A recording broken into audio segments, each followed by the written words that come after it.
Good morning. Good day to good people. How you guys doing out there today?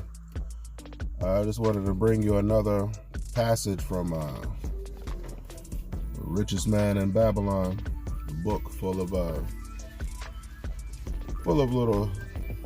great tips and different passages like this here. Allow me to share this with you. If you have not acquired more than a bare existence in the years since we were youths, it is because you either have failed to learn the laws that govern the building of wealth, or else you do not observe them. I thought that was very interesting because I find that to be very true. The Bible says our people perish for lack of knowledge. A lot of times we decide we don't even want to learn the tenets of what it takes for us to do the things we say we want to do. And that has shown itself evident many times in my life. Like I remember back in high school when I was wrestling, I was wondering why I would lose. And I think the biggest thing is because I didn't study people that came before me that did it well. I remember we had another brother that was on our team. He was like a state champion and all of that. And he was saying that he was practicing right there with me, and I was observing what he was doing every day. But for whatever reason, it didn't sink into me exactly what I needed to do to win. And the reason why I wasn't winning is because I wasn't working nearly as hard as him. His daddy used to have him up running early in the morning before we even got to school. And then we had to do our own wrestling practice, and I believe his father did wrestling practice with them at home or at other gyms and stuff like that. Other times throughout the week.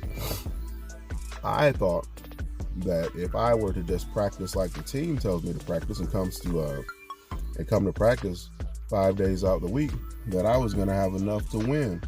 And the thing is that I'm competing against people that's doing what he's doing or more.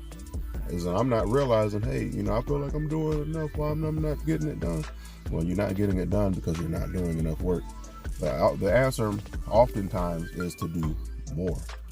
But with that being said, we typically tend not to understand the rules of the games that we're playing, whether it be the financial game or anything else.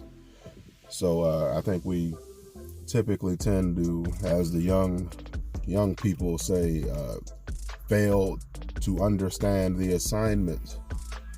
We have to put more focus and effort into these things. Just like the book was saying, I also remember another time in my life where I got my first credit card, and I was relatively responsible with it at first, and I knew the rules, but I was failing to govern myself by them. I would initially pay it off right after I made purchases, or at the end of the billing cycle. I make sure there was a zero balance, and I was doing that because the credit limit was only like $250, and I was doing that for months, doing well. And then all of a sudden, they decided to raise my credit limit to $1,500, and this is a college student who's about how old was I? About 18 years old at the time, maybe about 18 years old. I was 18, possibly 19. I think it was 18. But they raised it to $1,500, and then all of a sudden, my eyes grew, and then I started seeing all kind of things that I wanted to go get.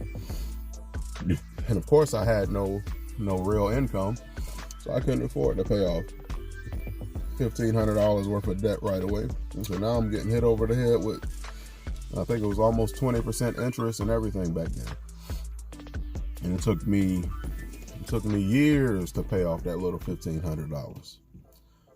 Now I could pay off that in a day because I have all that saved with a lot of the delayed gratification that you have to practice these days in order to govern yourself accordingly. But just like that passage said, you don't have it because you're failing to learn the laws, or you're failing to govern yourself by them. And that's what it was for me in those two situations. I was failing to govern myself by the laws, and a lot of which I already knew. I just wasn't doing it. I was falling victim to the things that we'll say to the things that young men fall victim to. Anyway, go be great.